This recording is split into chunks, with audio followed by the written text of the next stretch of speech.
Q Grady, Stevens here. I have a problem. Why, in 1 in 20,000 kids, are they screaming like cats? What, you may ask? Why are they screaming like cats? Well, it's because of a genetic disorder called Cri-du-Chat. What? I've never heard of this disease. Well, what is Cri-du-Chat? Cri-du-Chat, also called chromosome 5p deletion syndrome, or Lejeune syndrome, is an extremely rare autosomal genetic disorder that affects chromosome 5. Cri-du-Chat affects the birth weight in newborns and can lead to poor growth of the child's future. Severe cognitive, speech, and motor delays are present. Behavioral problems like hyperactivity, aggression, and tantrums occur. An unusual one like excessive drooling can be present. Facial features like a small head, a jaw, wide eyes, and skin tags in front of the ears and eyes can be there. Like I said before, Cri-du-Chat is an autosomal disease. Most cases of Cri-du-Chat syndrome are not inherited. The deletion occurs most often as a random event during the formation of reproductive cells, either egg or sperm cells, or in early fetal development. Affected people typically have no history of the disorder in their family. About 10% of people, however, with Cri-du-Chat syndrome inherit the chromosome abnormality from an unaffected parent. In these cases, the parent carried a chromosomal rearrangement called a balanced translocation, in which no genetic material is gained or lost. Balanced translocations usually do not cause any health problems. However, they can become unbalanced as they are passed to the next generation. Children who inherit an unbalanced translocation can have a chromosomal rearrangement with extra or missing genetic material. Individuals with Cri-du-Chat syndrome who inherit an unbalanced translocation are missing genetic material from the short arm of chromosome 5, which results in the intellectual disability and health problems characteristic of this disorder. So, what is the specific cause of Cri-du-Chat? The specific scientific cause? Well, of course, the disease is caused by a chromosomal abnormality. The fifth pair of chromosomes are affected when a piece of the chromosome 5p is deleted. Well, what are the specific genes that are lost when this 5p chromosome is deleted? Researchers believe that the loss of the specific gene CTNND2 is associated with severe intellectual disabilities in some people with this condition. Most often, the mistake in replicating the gene is in meiosis, when a cell replicates the DNA and they make a mistake when transferring it to a new cell. This can also happen in early fetal development because these germ cells are still being produced. Therefore, anything can go wrong in that time. That's how kids are screaming like cats. The word pathophysiology is thrown around a lot in the biology world.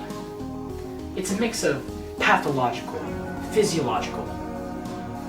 So together it means the symptoms and the development issues and all those terms that are used to describe a disease. So again, it's a partial deletion of the short arm of chromosome 5, and it's responsible for the characteristic phenotype. The characteristic cry is a perceptually and acoustically similar to the meowing of kittens. That's why it's called Cri-du-Chat in French. The unusual cry is due to the structural abnormalities of the larynx and CNS dysfunction.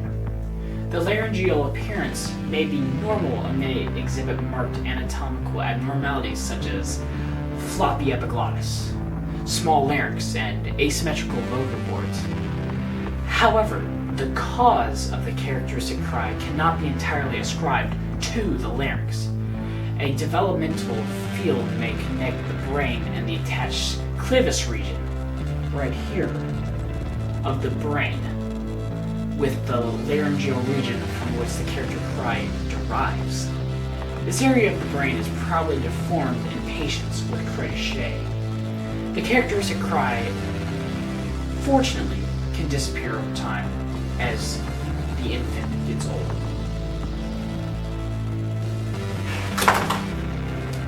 So going into more detail about the deletion itself, the size of the deletion could affect from region 5B15.3, which is relatively small, to the complete loss of the short arm. Most of the cases, approximately 80%, are due to a de novo deletion, which goes back to the unknown inheritance, meaning it doesn't come from the parent.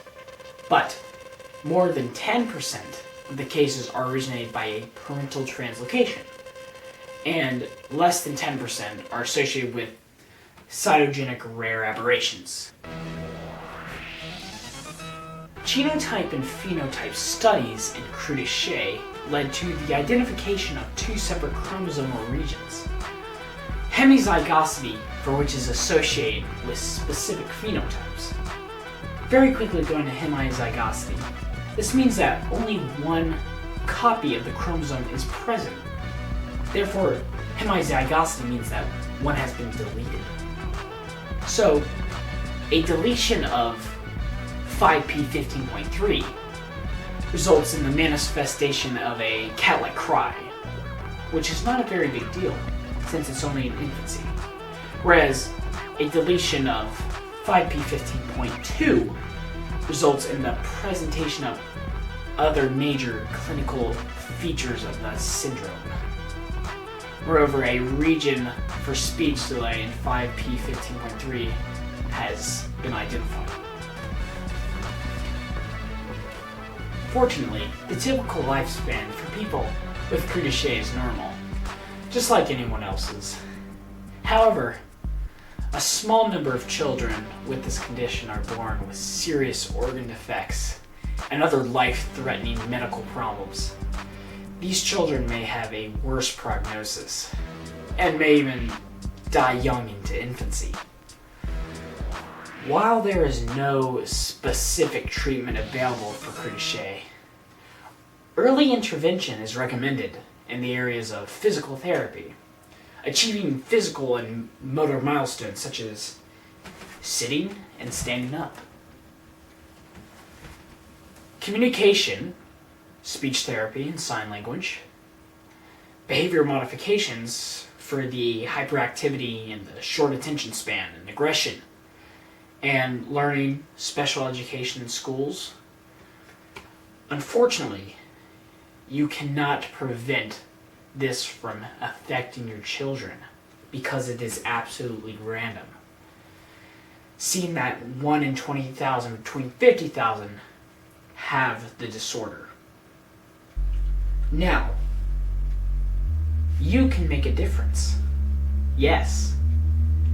By donating to the Q-Gravy Cri-du-Chat grant, you can help kids with the disability, making them happy campers, and disabling their cat call. Donate today. This is Q-Gravy. Thanks for viewing.